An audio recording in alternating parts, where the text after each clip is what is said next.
Hey, what's up guys, welcome to Cubicsol YouTube channel. Welcome to another video, and in this video we will learn how we can insert data in SQLite database. In the previous video we learned how we can create SQLite database, how we can create tables in the SQLite database, and how we can open and close the database. And in this video we will learn how we can insert the data inside our SQLite database table. So let's start. And before start, please I request you to subscribe to our YouTube channel to stay up to date with amazing programming videos. Before we want to insert data inside our table, and there were three columns in our table. First one is ID, the second one is name, and the third one was phone number. Because the ID is auto incremented, and that's why we will insert two values only, name and phone number. So I will create a function here, and I will type here public void. The reason why this function type is void, because this function is going to return nothing. We will only insert data by using this function, and I'm going to name this function add contact, and I will pass two parameters here. The first one will be string, and I'm going to name this name comma, and the second parameter will be phone number. That's it. So here you can see that we have created a function here, and now first of all we will get our database reference here. You can get easily database reference by using SQLite database class. DB is equal to this dot get writable database, because we want to insert some data inside our database.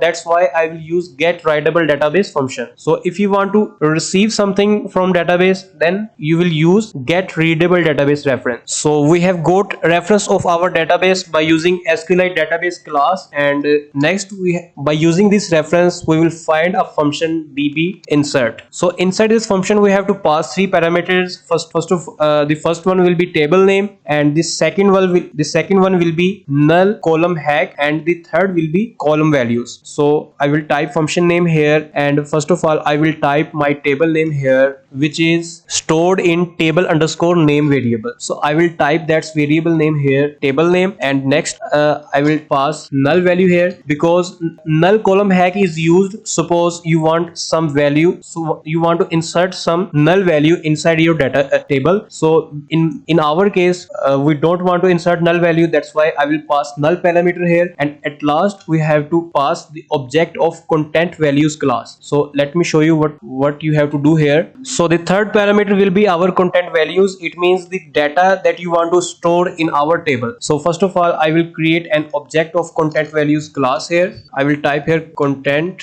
values, and values you can give any name to your object and use new keyword, and again type here content values. That's it. We have created an object of our content values class, and next by using this object you will find a function value dot put. So inside this you have to pass, in this function you have to pass two parameters. The first one will be your column name, and the second one will be your value. So our column name is here you can see that our first column name is stored in key underscore name variable. So I will pass my this variable here, key underscore name comma, and the second parameter will be value. I mean the data of your user that you want to store inside your table. So here you can see that inside by this function the first parameter is name, so we have to pass this parameter inside our this put function, and secondly we have to again by using this object we have to call our put function, and inside this function we have to pass our second column name. The second column name is key underscore phone number. So I will type here this variable name, which is key underscore phone number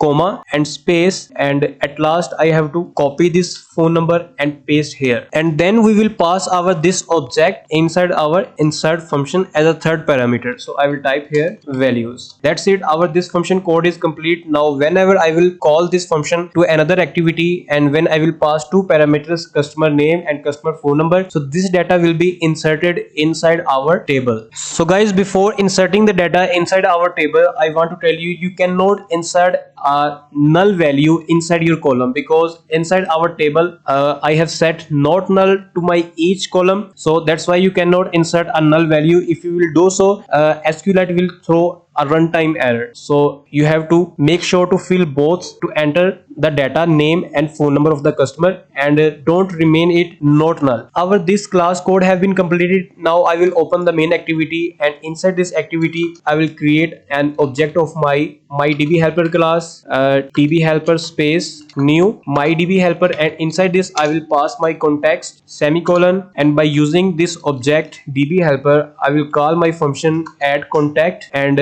here I have to pass two parameters. The first parameter will be our name that we want to store in our table, so I will type here my name, which is Fahim, and comma, and second parameter we have to pass out the phone number of our student. So I'm going to type a random number here. That's it. Now when we will run our app, this data will be inserted automatically inside our table. So now let me run the app so I can show you the output. So guys, here you can see that our app have been run successfully, and now you have to open the app inspection. To open this, you can click on view tool windows, and here you can see that app inspection option. So just click on this. You will see your app inspection option here, and you have to run your app, and then you have to again two times runs your app, because when you will two times runs your app, that's why your database will be created, and this data will be inserted to your app. So here you can see that this is my Android emulator, and I have to click on this. Just click on this. So here you can see that a table with the name context have been created, and